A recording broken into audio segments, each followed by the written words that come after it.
बड़ा अहम मसला है जिस पर हमने आज बात करनी है। बच्चे किसी भी कौम का रोशन मुस्तकबिल होते हैं, ये हम सब जानते हैं, मगर बदकिस्मती से पाकिस्तान उन तरक्की पजीर ममालिक में है जहाँ आज भी लाखों बच्चे ग़िज़ाई किल्लत का शिकार हैं। अच्छा, जिसके नतीजे में हमजा क्या होता है कि सालाना सैकड़ों जानें ज़ाया हो रही हैं और जहनी कमज़ोर इंसानों का जमे गफ़ीर इकट्ठा हो रहा है। बदकिस्मती से पाकिस्तान में 40% जो बच्चे हैं वो स्टंटिंग ग्रोथ का शिकार हैं, और आसान अल्फाज में कहें तो ये बच्चे जो है वो पैदा होने से लेकर बढ़ने तक ग़िज़ाई किल्लत का शिकार रहते हैं। किसी का कद छोटा रह जाता है, किसी का वज़न कम हो जाता है, यानी कि वो बढ़ता ही नहीं है। इस किस्म के जो मसाइल हैं वो सामने आ रहे होते हैं। और ऐसे बच्चों के हामिल 12 मिलियन बच्चों के हामिल स्टेट बनना पाकिस्तान के लिए एक बहुत बड़ा मसला है। हैरत अंगेज़ तौर पर सूबा सिंध में कम वज़न वाले बच्चों की तादाद 41.3% है। सिंध के 13 मुंतखब अजला में एक सर्वे से ये पता चला है कि नौजवान माओं की अक्सरियत ग़िज़ाई किल्लत का खुद शिकार है। बिल्कुल, जिससे नौज़ायदा बच्चों के कमज़ोर पैदा होने का खदशा बढ़ जाता है। लॉकडाउन और इसके मौशी असरात ने गुरबत से लड़ते सिंध के बच्चों की ग़िज़ाई किल्लत में नुमाया इजाफा भी किया, और माहिरीन सेहत कहते हैं कि अगर बच्चों के लिए मुनासिब ग़िज़ाइयत को यकीनी ना बनाया गया तो इससे अमवात में भी इजाफा होता है। और नाकाफ़ी खुराक की वजह से बच्चों की उम्र के मुताबिक ज़हनी और जिस्मानी नमू नहीं हो पाती है। ज़्यादातर बच्चों में कद छोटा रह जाने के मसले भी जो हैं वो सामने आ रहे होते हैं। अब ये सारा जो मसला है इसके ऊपर हम बात करेंगे। हमारे साथ हैं प्रोफेसर डॉक्टर खालिद शफी साहब। प्रोफेसर डॉक्टर साहब अस्सलाम वालेकुम, गुड मॉर्निंग सर। ये बताइएगा, सिंध में अभी हम देख रहे हैं खैर के बाकी सूबों के निस्बत स्टंटेड ग्रोथ का जो इशू है वो बहुत ज़्यादा है, इसकी क्या वजह है? देखिए जी, पूरे पाकिस्तान की जो हमारी मुआशी सूरत हाल है और समाजी सूरत हाल, इसका नतीजा ये बच्चों की जो ग़िज़ाई कमी में निकल रहा है। और ये सिंध का मसला थोड़ा सा ज़्यादा है, लेकिन पाकिस्तान का कोई इलाका ऐसा नहीं है कि जहाँ पर इत्मीनान बख्श सूरत हाल हो। अब इसके बारे में हम परेशान तो सब होते हैं, लेकिन इसके सद्देबाब के लिए गौर नहीं करते। हम जो माहिरीन सेहत हैं, हमारे इख्तियार में मुनासिब मशवरे देना, और मेरा ख्याल है कि सिर्फ मुनासिब मशवरे से ही हमारे आधे से ज़्यादा मसाइल हल हो सकते हैं। अब इसी को ले लें, बच्चों को जो वज़न कम होता है, उनका कद कम होता है, जिसकी वजह से ना सिर्फ उनकी जिस्मानी बल्कि ज़हनी सलाहियत भी मुतासिर होती है। तो इसका जो इब्तिदा है ये माँ से होती है। हमारी जो बच्चों की माएँ हैं, जो प्रेग्नेंट लेडीज़ होती हैं, उनकी ग़िज़ा की कमी का शिकार होते हैं, वो एनीमिक होती हैं, खून की कमी होती है, उनको हम और अच्छा वो ज़हनी उनको जो है दबाव का शिकार होती है। जब तक हम औरत को माशरे में मुनासिब मकाम और इज़्ज़त नहीं देंगे, हम अपनी बच्चों की सेहत के बारे में हमें सोचने का मेरे ख्याल में कोई फ़ायदा नहीं होगा। पहली बात, हमारी माओं की जो सेहत है औरतों की वो ठीक होनी चाहिए।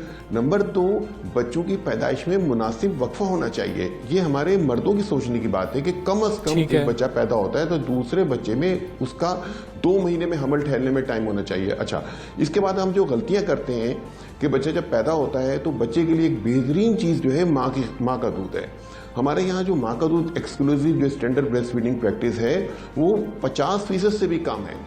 और ये होता है कि बच्चों को हम दूसरा दूध पिलाते हैं जो महंगा भी होता है और जो ना काफ़ी ग़िज़ा उनको मिलती है। इसके बाद जो बुनियादी चीज़ है कि बच्चे को 6 महीने में जो ग़िज़ा देनी चाहिए बच्चे को, जिसको कम्प्लीमेंट्री फीडिंग या वीनिंग कहते हैं, वो हमारे यहाँ मुनासिब नहीं दी जाती है। हमारी माँओं की तबीयत ठीक नहीं होती है।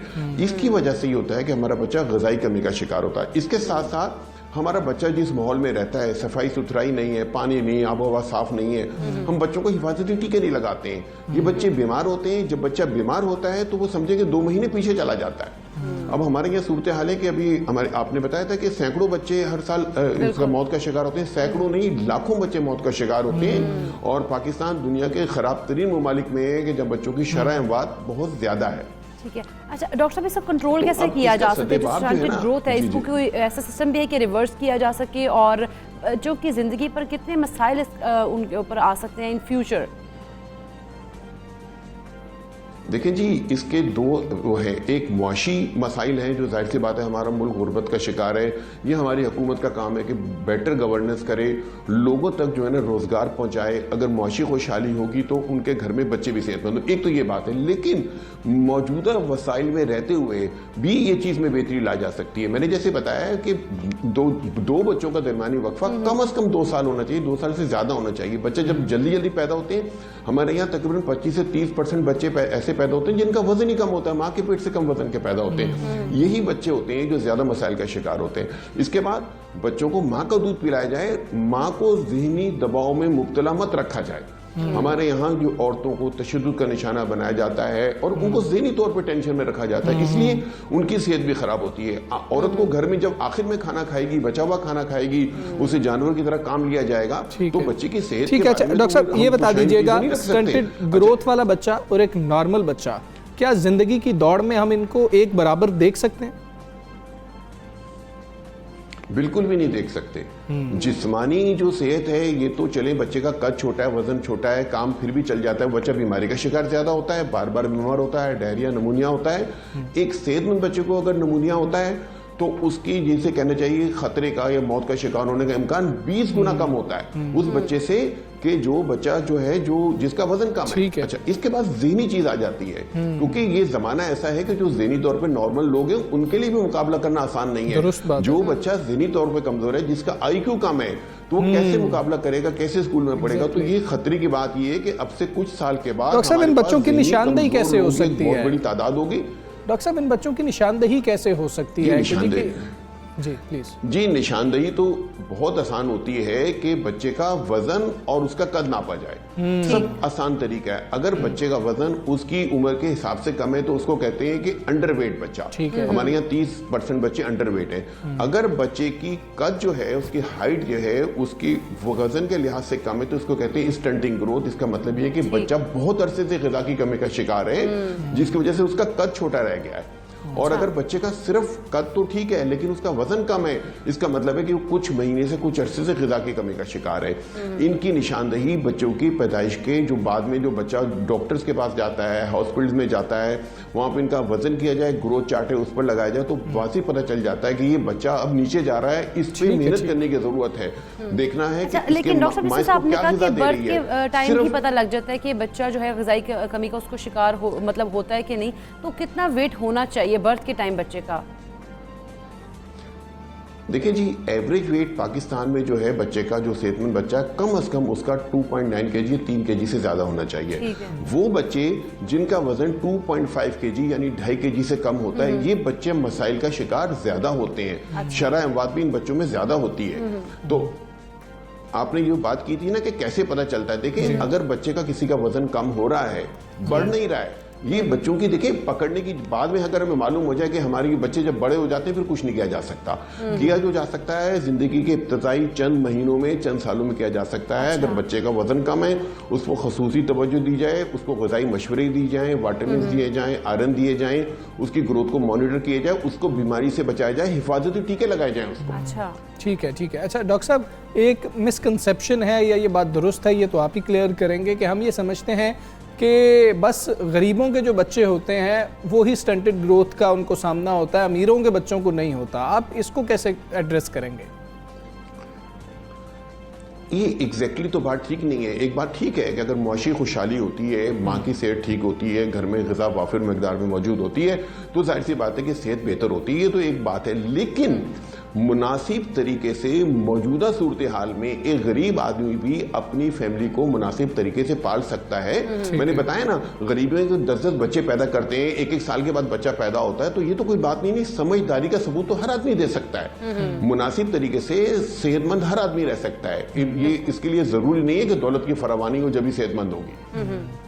ठीक है डॉक्टर साहब, बहुत शुक्रिया आपका। सबसे पहले पाकिस्तान से आप बात कर रहे थे, बड़ा अहम ये इशू है और उन्होंने चंद पैरामीटर्स बताए हैं जो आप लोगों ने सुने भी हैं कि एज और वेट जो है बच्चों को मॉनिटर करना चाहिए। बिल्कुल ऐसे ही है, वेट, एज, हाइट, इन चीज़ों को अगर आप देखें तो आपको आइडिया होता रहता है। कुछ पैदाइशी तौर पर बच्चे जो होते हैं उनकी ग्रोथ स्लो होती है या वैसी नहीं होती है, कमज़ोरी का उनको सामना होता है, और कुछ बाद में भी हो सकते हैं। इसलिए मुसलसल बच्चों की खुराक के हवाले से और माँ की खुराक के हवाले से और माँ की सेहत को बहुत ज़्यादा जो है आपको फोकस करने की ज़रूरत है। और इन चीज़ों को कहा कि बहुत अगर जल्दी आप उनको पिक कर ले, चीज़ों को मॉनिटर क्योंकि कर रहे होंगे तो जल्दी चीज़ों को पिक कर लेंगे और फिर आप इसको कंट्रोल भी कर सकते हैं। जो स्टंटेड ग्रोथ की हम बात कर रहे थे वो आप उसको कंट्रोल कर सकते हैं और आप बच्चे की मतलब फिर वो उसकी हाइट भी आराम से बढ़ जाएगी उसकी, अगर आप उसको मॉनिटर करके उसको अच्छी खुराक दे रहे होंगे तो उसका वेट भी जो है वो मेंटेन रहेगा। बिल्कुल ऐसे ही था। कुछ जिक्र डेंगू का कर लेते हैं क्योंकि केसेस बढ़ रहे हैं, तो आपको अपडेट ही हम करते चलेंगे कि कोरोना से जो आवाम तंग आए हुए थे उधर से कुछ उनको रिलीफ मिला है, तो डेंगू के केसेस बढ़ रहे हैं, आवाम की ज़िंदगी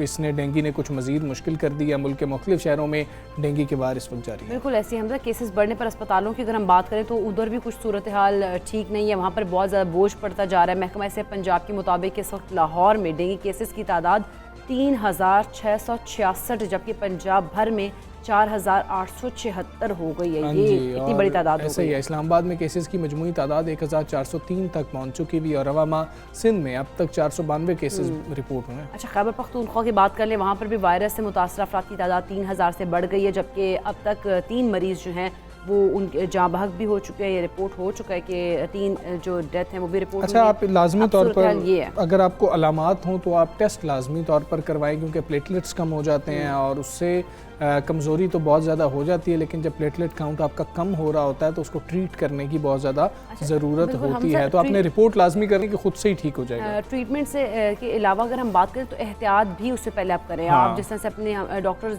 हमसे उनसे बात करें तो वो कह रहे होते हैं कि आप जो साफ़ पानी की बाल्टी अपने वॉशरूम्स में रखी होती है या गमलों में पानी खड़ा है, कहीं पर भी पानी खड़ा है उसे खड़ा ना होने दें, उन बाल्टियों को खाली कर दें और इसके साथ साथ जो खिड़कियां हैं, दरवाजे हैं, उनको बंद रखें। खासतौर पे कोविड भी है तो उन्होंने कहा कि जालीदार ऐसे दरवाज़ा हो कि जाली वाला दरवाज़ा हो ताकि उसमें वेंटिलेशन भी होती रहे लेकिन मच्छर ना आ सके। बिल्कुल ऐसे ही, ये एक बड़ा मसला है इस वक्त और इसको हमें एड्रेस करने दो चीज़ें एक साथ ज़रूरत भी है और हमें ही क्योंकि एहतियात करनी है। खैर आगे बढ़ते हैं, जदीद टेक्नोलॉजी की बात करेंगे, उसके ज़रिए फ्रॉड के वाक़यात में हम देख रहे हैं कि इजाफा हो गया। अक्सर लोग पूछ रहे होते हैं कि जी कि मेरे साथ ऐसा फ्रॉड हो गया तो अब उसमें क्या किया जा सकता है। मतलब कि ऐसे साइबर फ्रॉड की सिर्फ लाहौर में FIA साइबर क्राइम विंग को रोज़ाना तकरीबन 15 से 20 शिकायत मौसूल होती हैं। बिल्कुल ऐसी। अच्छा, फ्रॉडियों की जो कॉल्स हैं वो किसी सरकारी इदारे की नज़र आती हैं और पिन कोड पूछकर रकम निकाल लेते हैं और ऑनलाइन फ्रॉड करने वाले मोबाइल मास्किंग करके कॉल करते हैं। और मोबाइल मास्किंग एक ऐप है जो कि 15 से 20 डॉलर में बैरून मुमालिक से ऑनलाइन मिल जाती है और मोबाइल मास्किंग से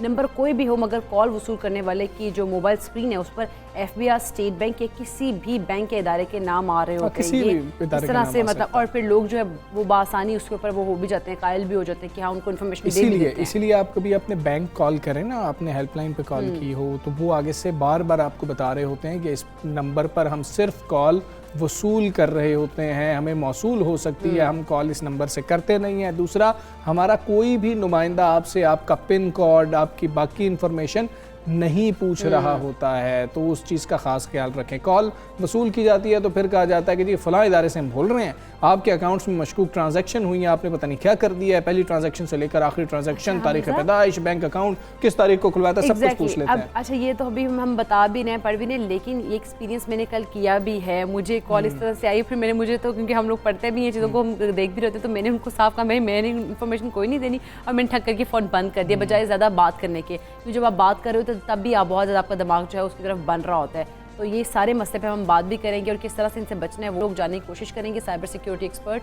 शामिर आमिर साहब हमारे साथ मौजूद है। अस्सलाम वालेकुम, गुड मॉर्निंग शामिर साहब। आम यूज़र को कैसे पता चल सकता है कि इससे आने वाली फ़ोन कॉल जो है वो मास्किंग ऐप के ज़रिए की जा रही है? क्योंकि हम लोग तो काफ़ी कुछ पढ़ रहे होते तो हम लोगों को तो समझ लग जाती है।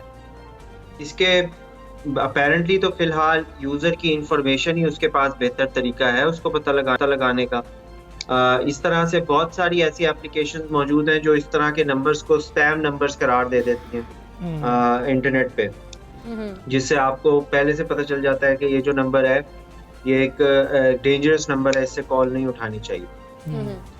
इसके अलावा अगर आपको किसी भी तरह के अननोन नंबर से कॉल की जा रही है या आ रही है तो आप उसको अगर वो आपकी नॉर्मल कन्वेंशनल कॉल से डिफरेंट है तो आप उसको जो सामने वाला बंदा है उससे इंफॉर्मेशन एक्वायर कर सकते हैं कि आया आप मेरे बैंक से बात कर रहे हैं या किसी और इदारे से बात कर रहे हैं, और इस तरह से इंसान को ये पता चल सकता है कि यार वो बंदा आगे फ्रॉडस्टर है या नहीं है। इसका बेहतर तरीका तो यही है कि हम हमारे जो ऑपरेटर्स हैं उनके जो नंबर्स हैं वो अपने पास सेव करके रखें और इस तरह के अननोन या प्राइवेट नंबर से कॉल्स ना उठाएं, और अगर कॉल उठा भी लेते हैं तो इन्फॉर्मेशन ना रिवील की जाए, क्योंकि वो जो इन्फॉर्मेशन वो जो हमसे मांगता है, आपका बैंक आपको खुद कहता है कि किसी भी तरह की इन्फॉर्मेशन फ़ोन कॉल के ज़रिए बैंक का कोई भी नुमाइंदा नहीं पूछेगा। तो जब ये बैंक या फाइनेंशियल इंस्टीट्यूशन या टेलीकॉम प्रोवाइडर खुद बता रहा है तो फिर तो कोई तुक ही नहीं बनता कि आपको ठीक है। शामिल रहिएगा, पाकिस्तान में आपको ये फ्रॉड्स होने की वजह इतनी आम हो जाना क्या नज़र आ रही होती है, और दूसरा ये बताएंगे जी कि हम बच कैसे सकते हैं, पाकिस्तानी अवाम इस किस्म के फ्रॉड से कैसे बच सकते हैं, और कुछ फ्रॉड जो आप देखते हो रहे हो लोगों के साथ, आपकी नज़र में हो तो वो भी शेयर कीजिए।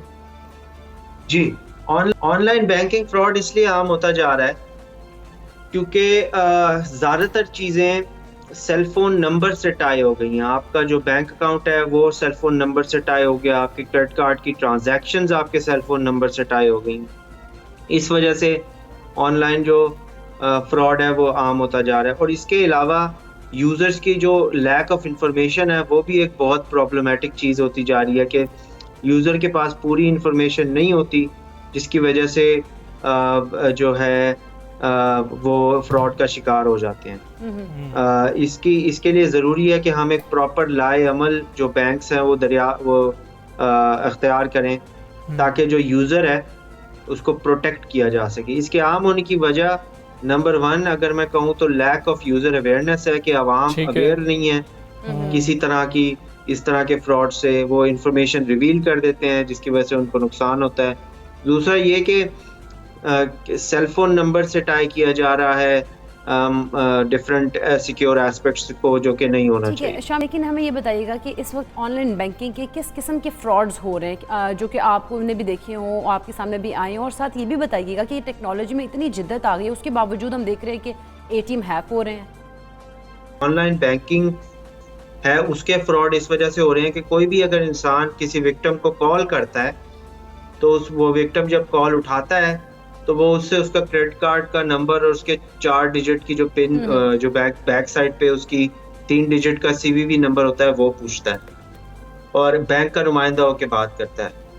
तो सबसे पहले तो ये जो चीज़ है ये एक बहुत ही खतरनाक चीज़ है। आपको किसी भी हाल में अपना वो जो पिन नंबर है और वो जो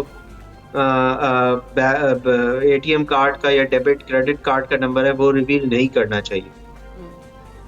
इसी तरह से ATM की हैकिंग का भी इसी से ताल्लुक है कि आप अगर अपनी ATM की पिन और कार्ड का नंबर रिवील कर देते हैं तो वो कार्ड उसकी किसी हद तक उसकी क्लोनिंग जो है वो पॉसिबल हो जाती है, जिसकी वजह से ये सारा प्रॉब्लम क्रिएट होता है।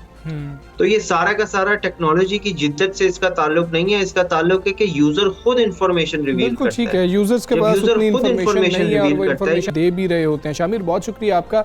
आप हमें बता रहे थे कि किस तरह से फ्रॉड से बचा जा सकता है। तो भाई अपनी जो इन्फॉर्मेशन है वो सबसे आसान हल यही है कि किसी के साथ शेयर ना करें। अक्सर आपको कोड आ जाता है तो वो किसी को ना भेजें कि जी कि किसी का कोड आपको क्यों आएगा। अच्छा, आप सोचते नहीं लिखा भी होता है कि अपना कोड जो है पिन कोड खास तौर पे वो आपने किसी से शेयर नहीं करना, लेकिन उसके बावजूद हम शेयर कर देते हैं। तो इस तरह की जो मिस्टेक्स हैं वो ना करें, क्योंकि हम मतलब हम पढ़े लिखे, हमने पढ़ी होती चीज़ें, हमने एक्सपीरियंस भी की होती है, उसके बावजूद हम लोग एकदम से वो उनकी बातों में आके उस पर अमल कर देते हैं। तो ये चीज़ें जो है इनसे अवॉइड करनी। अच्छा, अगर कोई आपका बहुत करीबी कर रहा है, अब आप उसको इनकार भी नहीं कर पा रहे, क्योंकि हम मुरव्वत के मारे हुए लोग भी तो है ना, वो हमें लिहाज बहुत करना पड़ता है। तो उसमें सिंपल सा हल है कि ये 1 टाइम पासवर्ड होते हैं। तो इनका एक टाइम भी होता है, 30 सेकंड से 1 मिनट या मैक्सिमम 3 मिनट तक होता है। इसको डिले करना है, तो जितना आप डिले कर देंगे उसका आपको फायदा होगा। वो सॉरी मैंने देखा नहीं, लेकिन आपके अकाउंट से पैसे निकल सकते हैं, आपका अकाउंट हैक हो सकता है, किसी का पिन कोड आपके मोबाइल नंबर पर नहीं आ सकता। ये बात ज़हन नशीन कर लें। हम ब्रेक लेते हैं, ब्रेक के बाद वापस आते हैं।